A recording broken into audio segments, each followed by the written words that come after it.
reviewer. You review it, I review you. This is my partner, Mr. It. Well, the time has finally come for us to take a look at the Nostalgia Critic's review of Jurassic Park 3.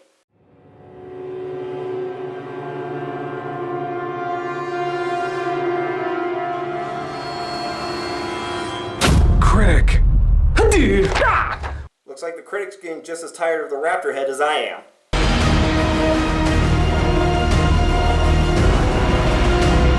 This is the one that many people consider to be the absolute worst of the series. But is it really the worst? Where are you going with this, critic? I mean, don't get me wrong, it's a bad movie. It's a complete waste of time. But in a strange way, it kind of knows it's a waste of time. So it doesn't even try to be anything big and massive like its predecessors. On the one hand, it's kind of refreshing, as it's only an hour and a half long instead of 2.5 hours, and most of the time is focused on the dinosaur chases and not annoying characters. Ben! Well, I said most. But does that mean the movie should be hated more or less? Okay, I'm on board with this. Let's see how this goes. It begins with a kid paragliding with some tour guides along the island from the second film that's apparently restricted. And in case that wasn't clear for all the kindergartners this movie was made for, they write it in big cartoon letters to clarify. Thank you. Why don't you just spell it out a little bit more in case we're too fucking stupid to follow?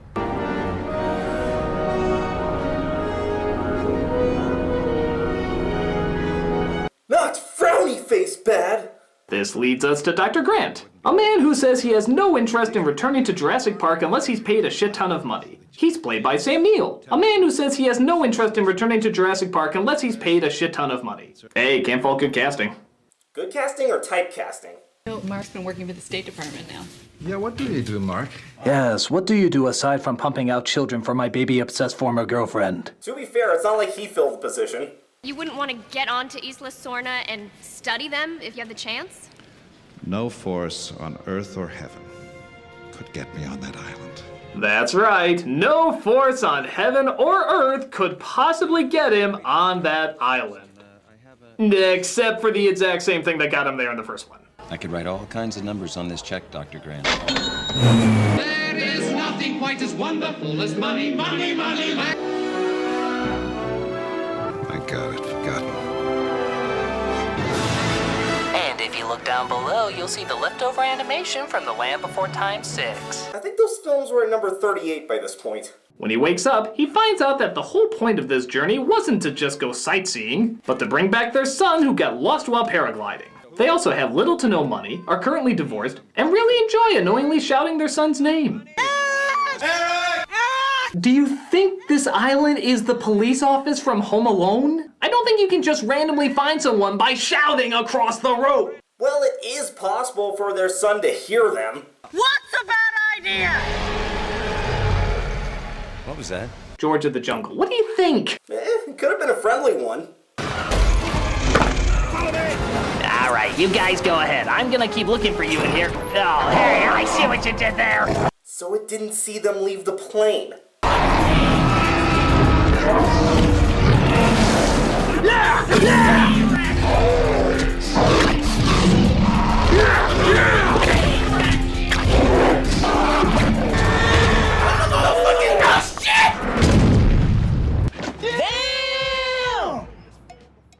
It's like taking a kid's favorite toy and being like, hey there, kiddo. You like your Dora the Explorer doll? Sure do! Well, what would you think if I got you a brand new Barbie doll?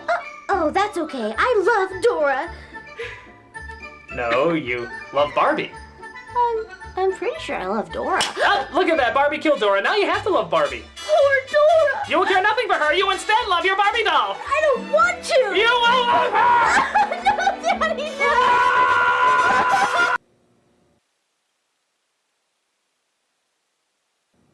Wow. I was in a dark place when I wrote that. You don't say! Things don't get any better when they come across a research lab where the worst kind of raptor is waiting. The Mohawk Raptor.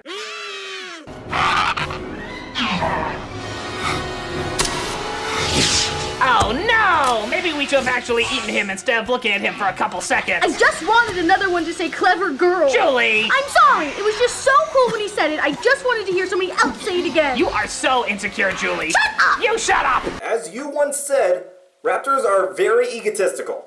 Eric, I had to tell you, I'm astonished that you've lasted 8 weeks on this island. Is that all it's been?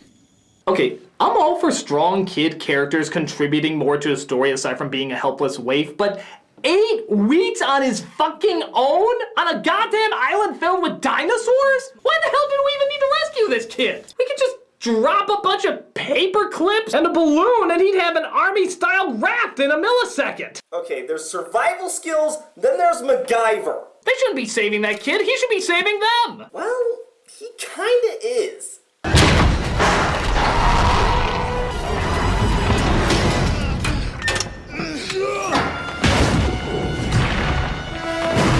Yes, obviously, if she could crash through a giant spike-filled gate, surely a small steel door would be too much for her. I'm sure she shares in the same pain as the aliens from Science. But I did it with the best intentions. Some of the worst things imaginable have been done with the best intentions. Just look at every Academy Awards show. Really? That's the best example. Okay. So he decides there's only one thing to do with the eggs.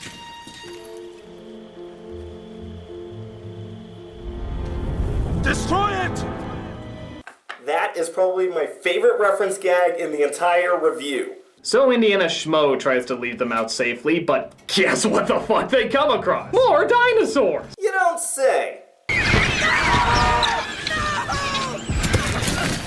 Huh. I guess the mother wants the kids to work for their food? I know whenever I feed a baby, I put the food at least 5 feet away from them. Lazy bastards should work for their own damn grub. They're probably too old to be mouth-fed. Oh, it's time to paint and number obligatory rain scene with monster in it. That's a number? What is this dinosaur's deal with these guys? It's not like there isn't bigger game to chase. Hell, the fucking T-Rex probably would have fed her for a month. So why does she keep going after them? Maybe to dinosaurs, all people look like running middle fingers. That would explain a lot in all of these movies, quite frankly. But Grant finally manages to get the cell phone to work. So, who does he call? The police? The army? The navy? The Ghostbusters? Okay. Well, really, would the other options have listened to him anyway? The river! Save me! Hello?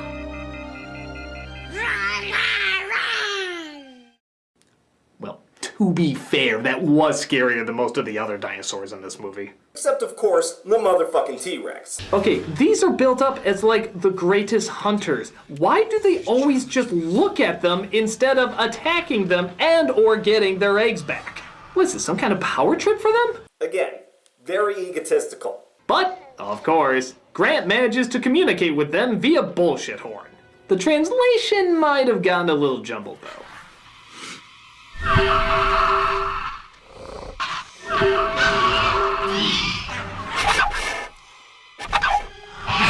Don't you just love mistranslation jokes?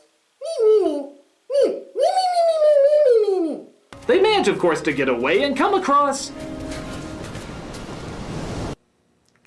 a scene from Lost? As it turns out, Sattler called the right people to save the day. Thank God we dropped off that guy in the suit totally alone ahead of time, or else you'd be less likely to commit that visual to memory! Seriously, what was the point of that? Okay, hold on. So a scientist who's not very rich or famous gets help to go after another scientist who's not very rich or famous and gets the fucking army. But when a little kid who would obviously make headlines if he showed up dead is in trouble, what do we get?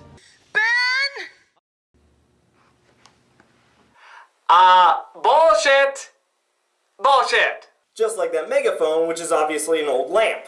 Overall, this is probably my favorite out of all the Jurassic Park reviews. The jokes were fun and clever, and his final thoughts on the movie about how it was bad but had fun with it was really interesting.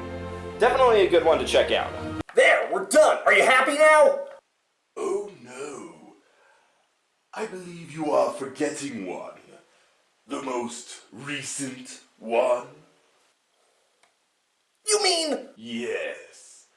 Jurassic World. Oh, come on! We were saving that for a special on the Nostalgia Critics clipless reviews! Well, that's just too bad, isn't it? Me, me. Me, me, me, me, me. Me, me, me, me, me. Me!